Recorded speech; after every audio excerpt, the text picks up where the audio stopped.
See, this is why we are angry. There is police brutality in other countries, and then there is police brutality in Nigeria. Yes, the two are very different because our police kill based on their mood that day. And what has been happening consistently over the years, always has been, is that we all know that you can't get from point A to point B without, getting extorted by a law enforcement officer. But the SARS is basically Special Anti-Robbery Squad. That is what they are supposed to do here. Rob you. See, the anti-robbery squad here, they would literally rob you. They use their power because they don't. I would say uniform, but they don't have any uniform. See them. They are not even wearing uniform, just carrying guns, shooting. So they are just random people carrying guns with no tags on them, and they would shoot you if you refuse to give them money. So they are basically armed robbers, right? And these are people that are put together to prevent said armed robbery, but they are out here robbing citizens, extorting citizens, and taking full advantage of the fact that in Nigeria there is a perpetual lack of accountability that has preceded us for so many years.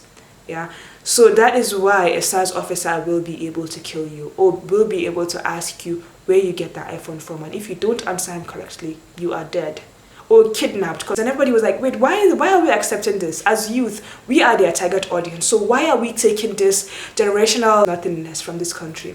Nigeria as a country automatically at a disadvantage if you are born in Nigeria. Do you get? As a youth, we've never known constant electricity. Okay, we've never known clean water everywhere. We've never known any form of stability. We've never known safety. So yet, just for us to exist and not be killed by law enforcement agency is what we're asking for. Do you get? And somehow it is too much of an ask. The hashtag started and then people went out to protest. A peaceful protest in a democratic setting is completely within the law. It's completely within a citizen's right. But the federal government of Nigeria and the Nigerian police service did not see it like that. They were tear gassing peaceful protesters. They were shooting at unarmed peaceful protesters. They are shooting at protesters.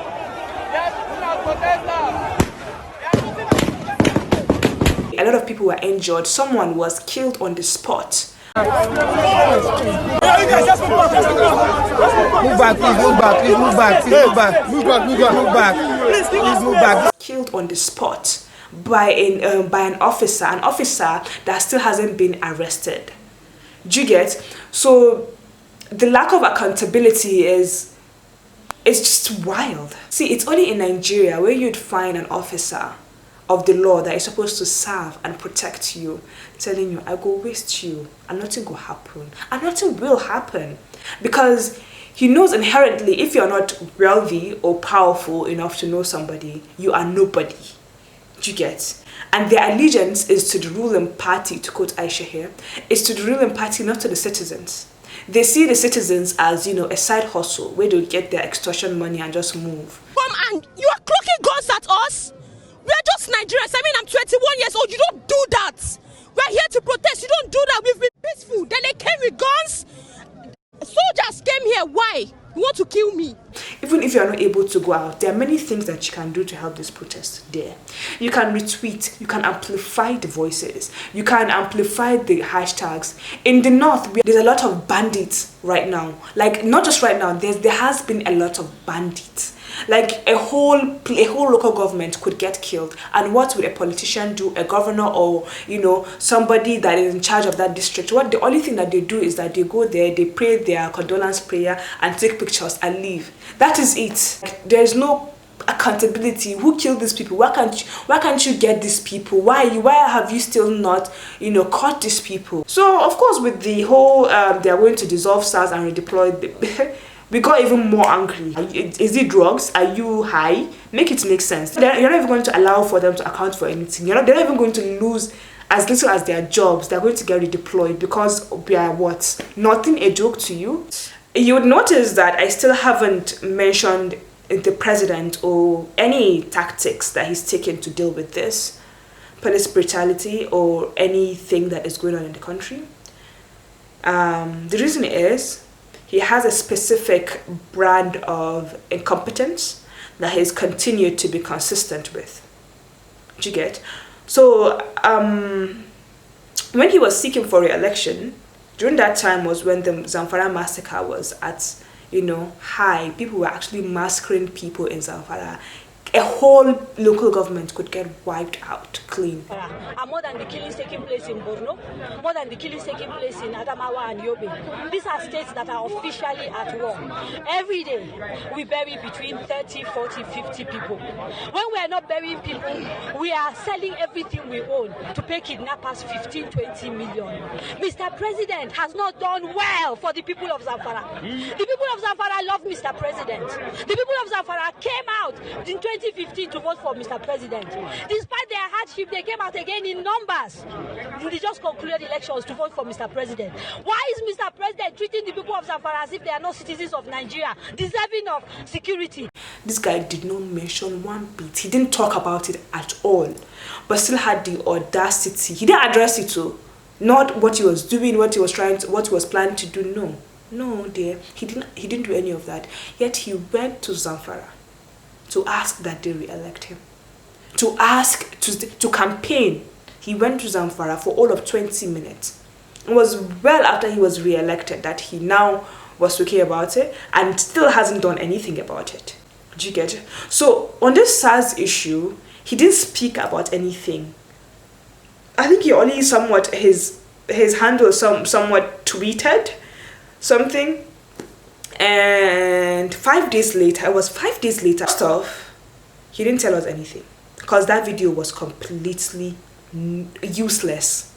There was no information. There was nothing there. This guy did not mention the guy that was shot dead by a SARS officer. By a criminal, scrap that. By a criminal. He didn't mention it. A criminal under the law. A criminal that is operating still. A criminal that still works, a criminal that is not being put in custody. He didn't even mention the guy by name. He didn't actually mention Jimo Isaac in that video. He just said somebody that died. So look at this guy. He acts as though he's doing us a favor after groveling that he be re-elected for years, but comes now and acts as though he is doing us a favor by just being a president, by just being an incompetent president, to say the least. And he now went on ahead in the same video to, applaud the police service commission. Meanwhile, it is important to recognize that the vast majority of men and women of the police force are hardworking and diligent in performing their duties. And also called SARS. This SARS would like criminals and killing people, a few bad eggs. The few bad eggs should not be allowed to tarnish the image and the reputation of the force. He termed SARS a few bad eggs. I was like, sir, excuse us. We all understand that you don't know what you're doing, but did you actually have to stoop that low? See, you carry a laptop, they say you're a Yahoo person. Like automatically, and the thing is, these are anti-robbery squad. They have no business with Yahoo investigations. No. EFCC's, that's EFCC's radar. It's just harassment of citizens. They do it because, we could, so we will. We could, so we will. Yes, we know that we could kill you and nothing will be done. So we will do that. They are fully aware. It's actually deeply fascinating to watch. There are many things that are going on in this country, yet our president, we don't have a president, our incompetent person that assumes he is leading this country is doing nothing about it. Absolutely nothing.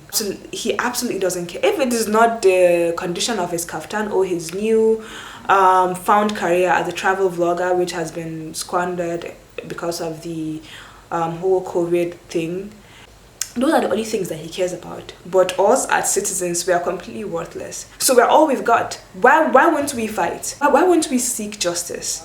This video has already gone long enough. I just want to tell you a few things that you can do, that you can help us, now that you have an idea of what we are going through, the hell that we are going through. Please help us. There are hashtags, End Sars, SARS must go, SARS must end banditry. Do you get? These are all hashtags that we need your help amplifying. We want the reform of the entire police service. Okay, we shouldn't have to live in fear. We shouldn't have to live like this. We shouldn't have to, be worried about our loved ones not getting home safe because they're kidnapped by the law enforcement agencies that are supposed to serve and protect us. Do you get? We shouldn't have to worry that deeply. I'm young, okay? I'm in my 20s. I shouldn't have to worry about that. I should have to worry about, silly things, but I am Nigerian, so I can't afford to do that.